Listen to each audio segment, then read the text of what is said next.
Welcome to Planetary Gig Talk, Tales of Music and Magic.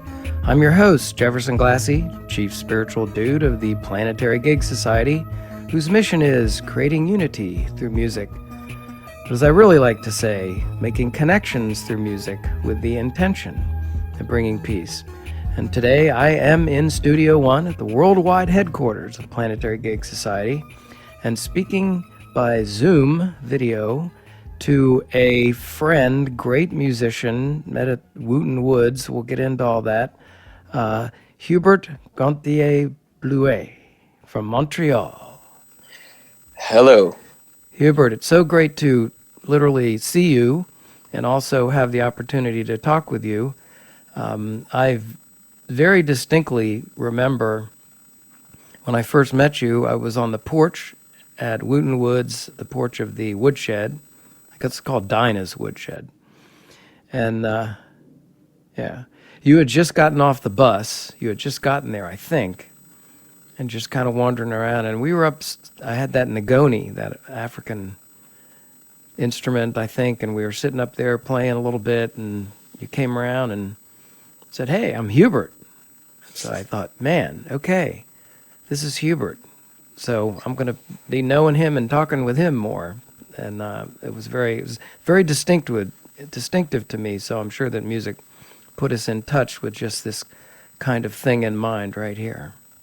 I think so too. Yeah, it was. I was also very tired from a lack of sleep and traveling, and also I remember I was in Montreal the night before attending a King Crimson concert. Whoa. And then I flew straight to Nashville.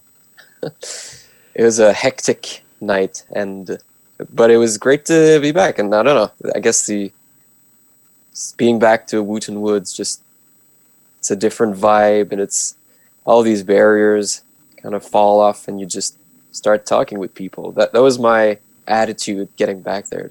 Yeah. So you had been before to Wooten Woods to a camp or something? Yes. Yeah. 5 years prior, I had been there. And it's set, same thing as we were talking before the podcast, but it set a lot of things in motion for me. Yes, it's for sure for me too. We played together a little bit there on those harps. We did. Remember that? Yes. That was very cool. At the end of camp, the harp lady was there, and that was very cool. So we had some nice times with the healing bowls and all kinds of other stuff. It's just such a beautiful place. Yeah, you broke a string on the harp, if I remember correctly. I broke a string on the harp. It was a little short one, and the lady said, "Oh yeah, no problem. It happens all the time." But when I did it, I thought, "Oh, I wonder if everybody heard that." And nobody heard it at all, so it was okay. But that was very cool. We just sort of jammed out a harp song.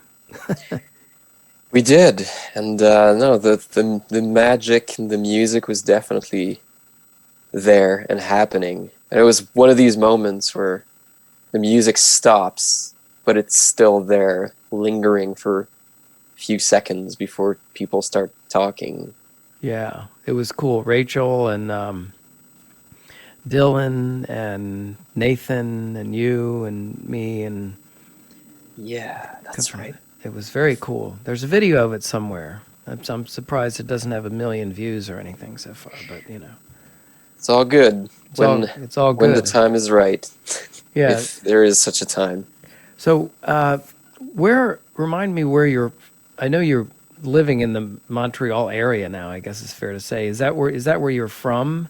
And wherever you grew up in your house, was there music in the house? Did your parents play?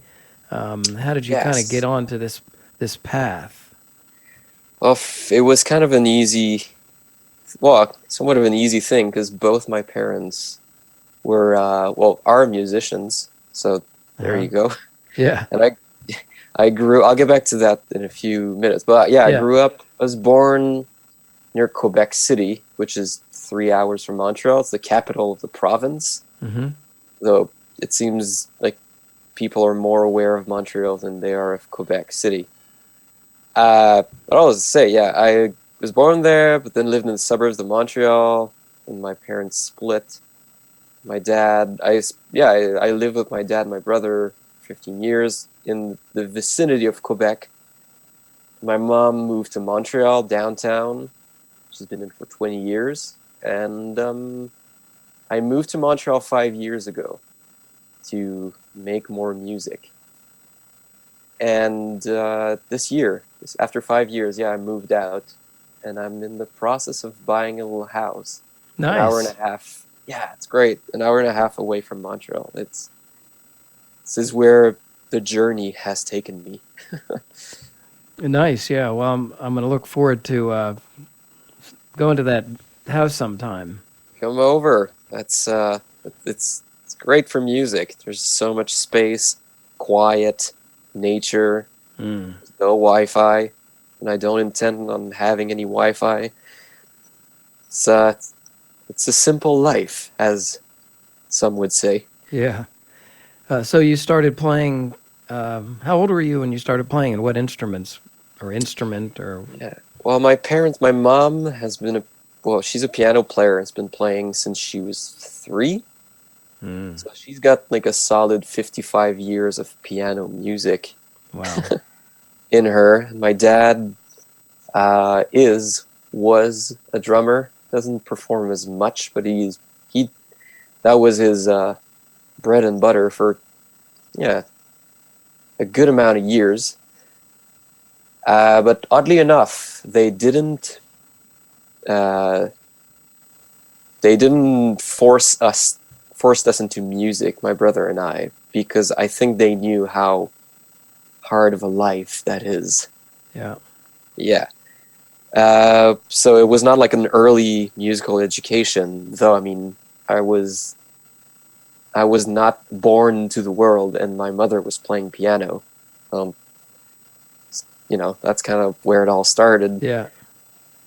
But I remember, when I was 10 years old, one day my father came home from work, and he told me, "Hey, I got you a guitar." It was like a short scale classical guitar. It sort of came out of the blue, but I just rolled with it, and I took lessons there. It was very like basic classical guitar, so it was like playing on one string with your 2 fingers, kind of like a bass. Yeah. Yeah. And then we moved from there, so I had to get another teacher who was more like a folky acoustic guitar player. I love that stuff. Yeah. I used to not, because it was complicated, when I was 11, to place all 4 fingers in different places at the same time to make a chord and strum the 6 strings. So I kind of stopped for a while. And then I went to high school, and for some reason, and that's a very important event in my life, I got the bass player chair in like the harmony ensemble. I don't know how, I don't know why, but I don't remember doing any audition, but I got it. And then I was like, oh, this is like classical guitar. There's no chords, just like, one note at a time. And the strings were huge, but I was at home, and then I was really into it. And my parents bought me like a secondhand bass, and I started playing. I was not very good, but I don't know, just like my father showed me like these Led Zeppelin riffs and like some bass lines, the Beatles and stuff like that. Ooh. And started playing in high school with different people, friends. My brother started playing drum pretty much the same time, and a friend of ours started playing guitar. So like we had kind of a very, I don't know, a young band together, just playing like Iron Maiden covers and discovering our instruments, and kind of fizzled away after we all went apart and pursued different education. And that's when I went to, well, what's kind of the equivalent of college here. It's a different like school system in Quebec. That's different from all the other provinces in Canada, and definitely different from the US. And I remember like in grade 5, which is like the last year of high school, I had to, that's when you have to choose, well, kind of where you want to go with your life on a career level. Wow. At that point, Pretty young for that. yeah, I was 15, 16, 16, 15 or 16. And I remember very clearly, like, just like, there was no other option. It's just, I'm going to study music. There is nothing else. It's so great that you knew that. A lot of people didn't. I certainly didn't have that tap on the shoulder or that knowledge, but even though as you were, the life of a musician can be a little tough in some respects. Wow, having a relationship with music for that your whole life it's hard to think of a better thing for me. It's been a gift for sure. And yeah, especially like I was kind of a shy person, didn't have much of a self-esteem. It was a great way to, it's been a great friend in like meeting other friends actually, because I could play. Like I didn't talk much, but I was pretty good for my age. Yeah. And I got to meet a lot of people thanks to that. And, people and community is something that's important if you want to be healthy and not true. be depressed and stop living. So, yeah, it's been great. And I remember like when I decided to pursue music, like both my parents gave me the talk of like, yeah, just so you know, like this is what it is. This is like my life, and this is like what some musician friends are like. This is their life. This is what they're experiencing, and like it's not an easy life. And there's this one thing my mother has been telling me that's always going to stick with me. She started playing at 3, knowing that she wanted to play piano and that she was going to play piano, and not teach but play piano, like classical piano. And yeah, she's told me like she started making money at the age of 40. It takes a while. It takes a while, yeah. Yeah, and it shouldn't be. It's not exactly digging ditches in a sense, so it's not hard in that respect. But society doesn't really make it easy for musicians and other artists really to do what they need to do. To take the time. It takes a lot of time, certainly in my perspective. From my perspective, it takes a lot of time, indeed, and it's a very strange. Yeah, music and the music business, or making money in music, are two different things that kind of don't go hand in hand too often, I find. True. Yeah. So what did you? What became your sort of your professional focus, and how has that trajectory gone from what you were just talking about, and I guess when you were sort of teens and in school, to now? Have you played in a lot of bands? I've heard some of your recent stuff is really good, and your the videos on your website are awesome. Well, thank you. But it just kind of explain that transition and where you are now, and maybe kind of where you're planning on going next or going now. Yeah, absolutely.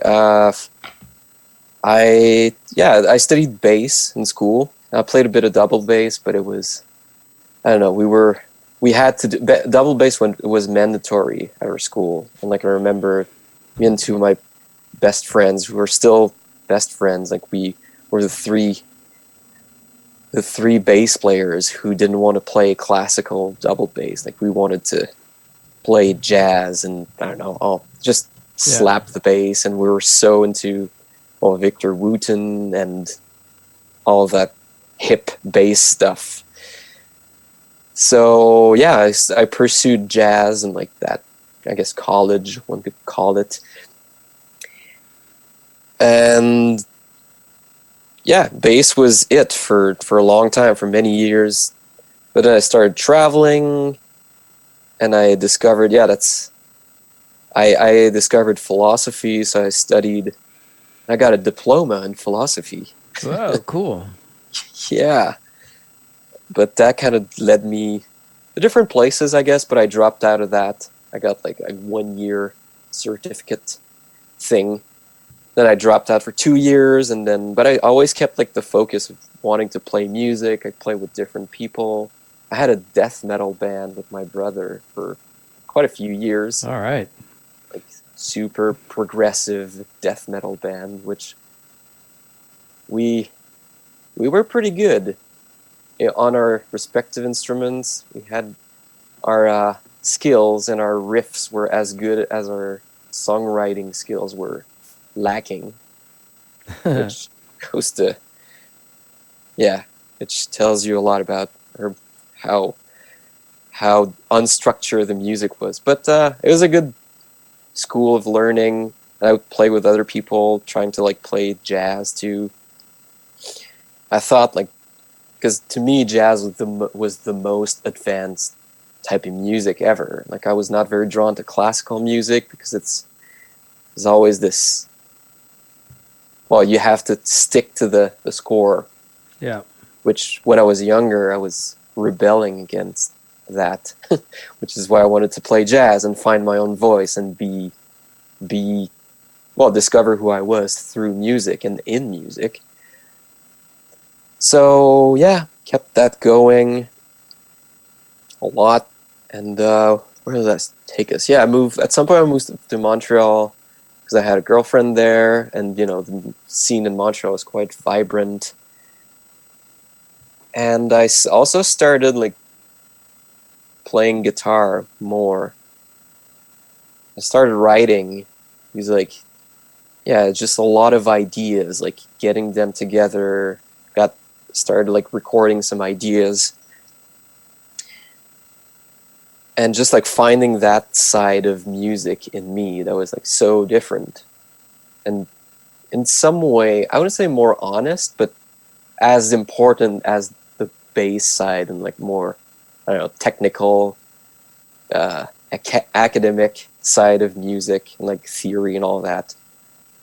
As much as that was important, like the guitar and singing like took a lot more space, and it felt very important to kind of go and venture down that path, because that was that was a voice I heard for many years that I wouldn't let speak for some reason. Yeah, I hear you on that one. Which kind of takes me back to like this interview you did with Future Man, and he talks about how much courage it takes to speak your voice, basically, and not copy what's there. And like, so I see there's a lot of parallel between that and like my own journey, I guess, as a songwriter, so to speak, or a music writer or borrower, because it's all there. Well, you're also, it struck me when I first met you, you're very, natural but thoughtful and, spiritual as well. We've had some conversations along those lines, but how did your philosophy, I'm obviously an interest in that, your philosophical thinkings, how does that tie into music? Obviously you've spent basically your whole life now, most of your life doing music. There's got to be some reason that it grabs you, and I'm sure you've thought about that some. Do you have some thoughts about that? It's hard for me to say. Like, I feel like the whole, like, I don't know, spiritual side of music, and the like, to me, music was just music, and like there was no other thought put into it, which I guess makes it even more spiritual, because it's just, like you're gonna rock out to like these death metal songs, or and you're just there in the moment. So there's a lot of like catharsis in there. Excuse me. How do you say that? I don't. Catharsis. Is there a plural of catharsis? I mean, catharses. I'm not sure. Catharsis. We'll I go don't with know. whatever. I think you can use whatever word you want there. Okay, thank you. Yeah. But yeah, apart from that, it kind of started like more recently with more with like the singing and like the guitar playing, and it took me a while to like figure it out. But there's a bunch of instances where I don't know, people were really affected by me singing, like in a positive way. They felt something. It took me like so many years to like put that together and be like, oh yeah, maybe this, and that is because of the power of music that like one can channel. Yeah. And yeah, but I'm still like that's very new. I'm still figuring out like all that, that Michael stuff and that music lesson craziness Yeah.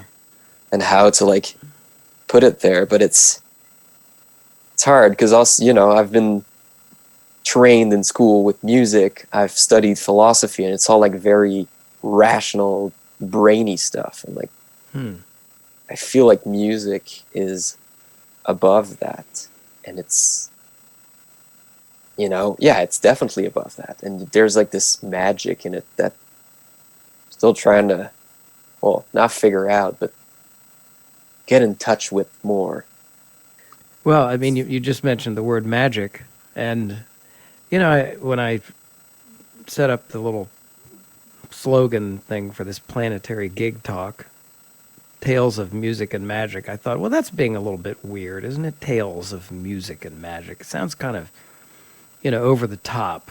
Really, were you talking about magic here? But man, you go somewhere and you listen to some amazing singing or playing, and it's just frickin' magic.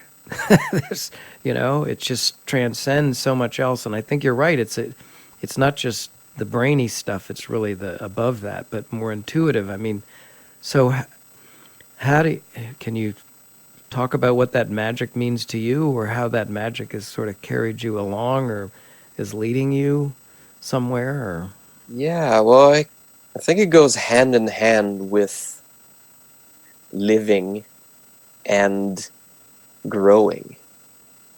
To me, like, accepting, I don't know, that part of me and like being honest and being able to look at what you are musically and like as a human being and give it or present it in some way and like tap in that in like these experiences and give that back to someone, a listener. Like that's kind of the magic to me. And I feel like that's when, when someone has something to say musically, like it doesn't take much. It doesn't take like 100 million chords and like all these crazy licks and all that stuff that you've practiced. Like, no. And like that's where the magic comes in, because it's like, how come like these three simple notes can like have that much power, and like that song with like billion chords and crazy licks is just empty.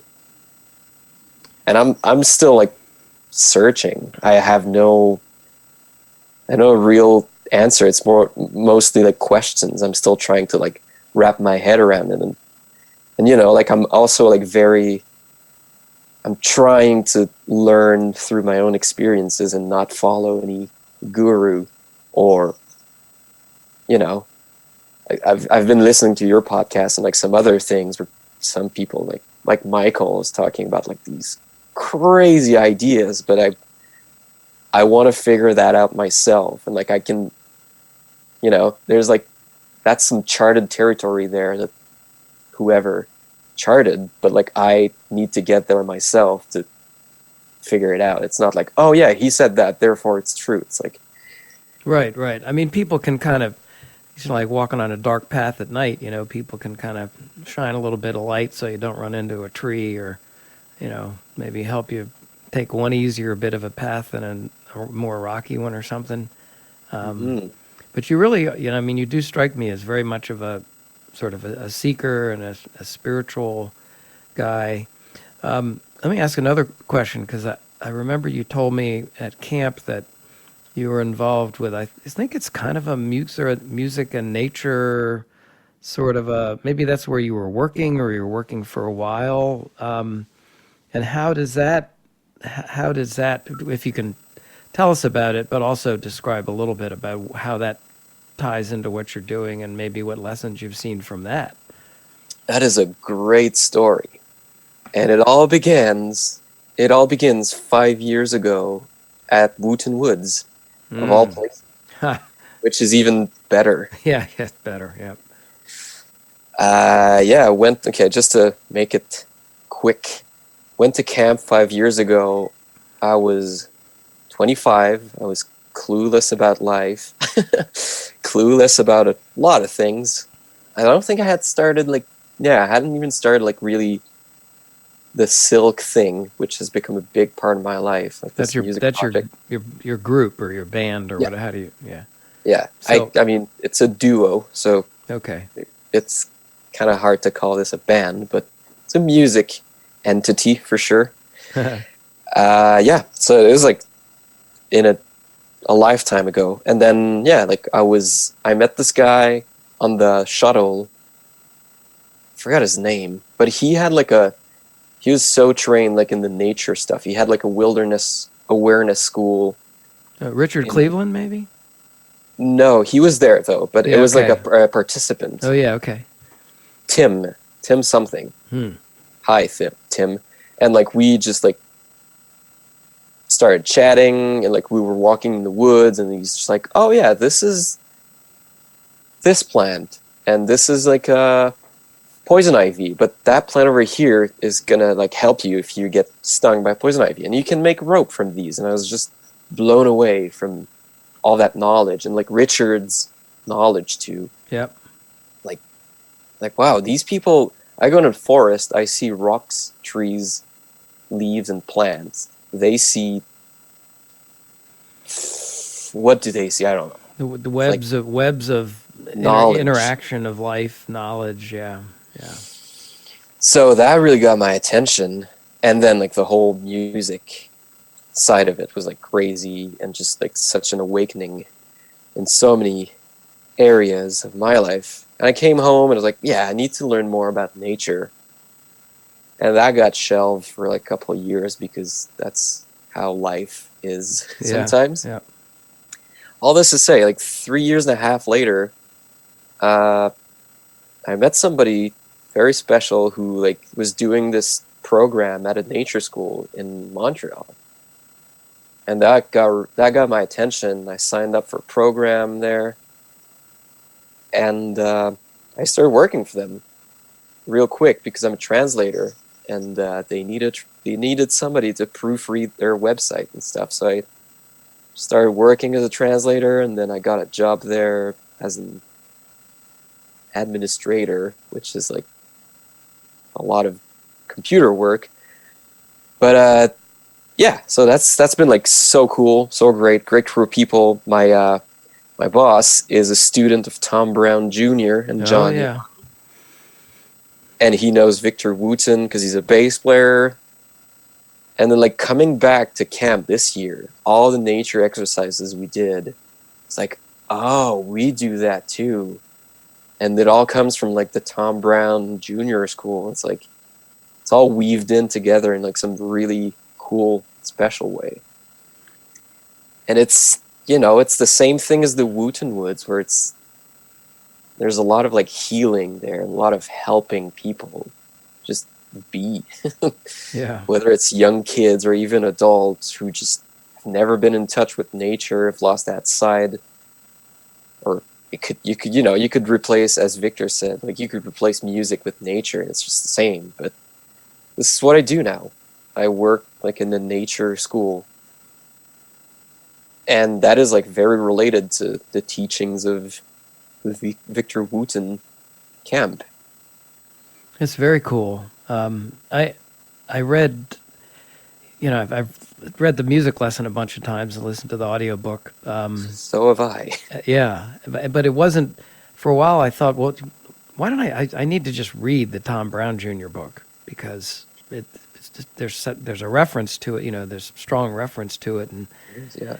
in the music lesson, and I was just blown away by that guy. Oh my goodness, what a living in the Pine Barrens and all that stuff they did out there. Oh my God, it's amazing. But what an insight into nature and that kind of perspective, and showing in a way how much we've lost. How we've become so disconnected to nature. But it's great that you're one of the ones helping people get back to that and learn more about it. It's very cool. I'm very grateful and very fortunate to be able to do that kind of work. Because I'm still like, I'm not trying to sell you that. I'm still blown away by this school and like that type of work. I'm just like, I've been there and I know the power of that. And yeah, the Tom Brown Jr. stuff is like, that's one of my I think that's been really helping me in life. But how can you can read his books about tracking and just read it as something that's about tracking, or you can read a book about music and just let it stick to music and leave it there. But you can just move that in so many other places. And the tracking book has been like so great because he talks about it like deeply, and you can apply that so much to how people play music, which is crazy. And Victor was talking about it briefly at camp, how you can, the way a person strums a guitar tells you a lot about who they are. Huh. Interesting. I wonder how I strum a guitar. We'll see. How do you put this together for yourself in terms of, the power of music, what you've seen of it in your life, your parents' lives, the other musicians you've worked with, the audience, any sort of further thoughts about, what is that? What is going on? How is it so powerful? What is the power? What is the magic? And what can we do to tap into that? It strikes me that it's a good thing, and we should, if maybe more people tapped into it, we'd be better off somehow. But what are your thoughts about that generally? I think music is, I don't know, I think it's a gift of peace. And I think, well, when you're really playing music and not just, I don't know, brainlessly woodshedding and running up and down scales, which is much needed, of course, but yeah, if you're really playing music and putting your heart and soul into whatever it is you're playing or singing, I think, you can't be angry, or you can only be creative and peaceful and happy somehow. Or at least you can put that suffering into something that is at the very least beautiful. It may be a big song about telling people to go F off, but it's still like something that's at least creative and not harming people too much. Yeah. So yeah, I think, and how could we, hard to say, like one could complain about how like the music business is crumbling, how the music in schools, like the programs are not like, they're kind of, I know here, like it's kind of like going away somehow. Yeah. And it used to be like much more present, and you can complain about that, but it's still there. It's still there. And like to me, more and more, this is all kind of irrelevant. and that whatever happens, I'm just gonna keep playing music. And maybe like I'm taking a tangent here from your question, but I think it's important to like tell that to people. It's like just be aware of like where that puts you and that space that you're in when you're playing music. It's not about writing the next hit or being the next big thing, because that's all going to go away. But and I'm too old to like be the next big thing. But I've found something there that's been so powerful in like growth and peace and happiness that having 1 million views or selling records, though they don't sell anymore, or even having streams is just irrelevant, because it's just there's music, and it's like all of this is just distraction. It's all like these temptations rather than like what music really is, and it's just this doorway through peace, connection, cooperation. So I'd just say like people need to play more music in a way that's like fun, and not just like, oh yeah, here's like learn this scale before you can play music, learn learn all that boring stuff. Like, no, just play, just explore these sounds, just explore that instrument and have fun, be happy and smile at it. Man, that's so profound. I mean, music being a doorway to peace and happiness, and it makes so much sense. And it is like life in a way. You just have to kind of do it and try.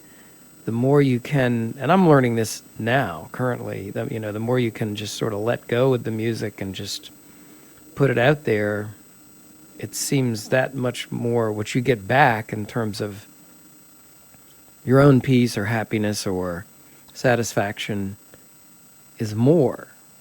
Like sort of the more risks you take, in a sense. And it's not even really big risks a lot of time, Mm-hmm. Playing a song in front of some people and you're like, oh my God, I'm a little nervous. They're going to think I'm a doob and whatever. But, it's really very well said. Well, thank you. Yeah, like it's just there's more to like I think what is being shown and what is being taught, because it's intangible and it's not something that you can always understand through your brain. You said the word intuition a few minutes ago, and yeah, it takes you from somewhere else. And that's also the very powerful thing about music, because it could, it can grab you from so many places, like from your heart, your head, your guts, and your ears, like just all these spheres of like your being can be tuned to the music. And that's very powerful. Like not a lot of art forms, not a lot of things can do that to you. I know, God, I was just the other night, now I can't even remember who we were seeing, but I was listening to some music. Oh, well, and I just started crying. And I mean, it was all very happy, but it just, some part of the song or some part of the, the concept in the song just kind of like, whoa, man, I'm just like, tears are coming down my face. Not a lot of other things really do it the same way. Yeah. Why is that? Like I don't know. That's the great mystery. Like, well, I mean, we're vibrations, and everything is vibration, and I guess, you get the right kind of vibrations can really, as Tracy Silverman said, and this was a quote from Carlos Santana, it can really touch your umbilical cord. It can just reach in there and pluck a string to your heart. It's not even a belief. I know, and I've seen that so many times, and we all have, and it's like this is important stuff. You know, Yeah. this is like where I think this is where we need to aim as people and as a collective entity, just to have more peace and more understanding and empathy towards one another, for sure. Sure seems to make things better, and I'm 100% with you on that one, brother. That's for sure. Here, here. Yes. Well, thanks so much for taking the time. I'm glad we did this. We talked about it a few times. I think the timing was just right. Do you have a website or Facebook or anything if somebody wants to reach out? Or Silk is the name of your group, right? Yeah, one of the few groups that I have. There's my website. I think that's the best place to get a hold of me. HGBLOUIN.com. And then, what else? Oh yeah, if you're around Montreal, check out Coyote Programs, which is the name of my school, the school I work for. Have long terms and like shorter terms programs and workshop. And it's a pretty powerful place. Other than that, I would say check these two places out. And you have my email address on the website. You got all like the projects I'm involved in. And check out the website. Well, cool. It's definitely worth doing. I hope some folks will do that. I feel very honored and privileged to call you a friend and be able to talk with you about these things, and I don't think it's going to be the last time. I hope not. Yeah, I think we've got more collaborating to do, cogitating or whatever. And let's make it happen. And thanks for inviting me on the podcast. I've been excited about it for a while now, and I'm glad we could make it happen today. Yeah, very great conversation. All right, Hubert, thanks so much, and we'll be in touch soon. Indeed. Goodbye.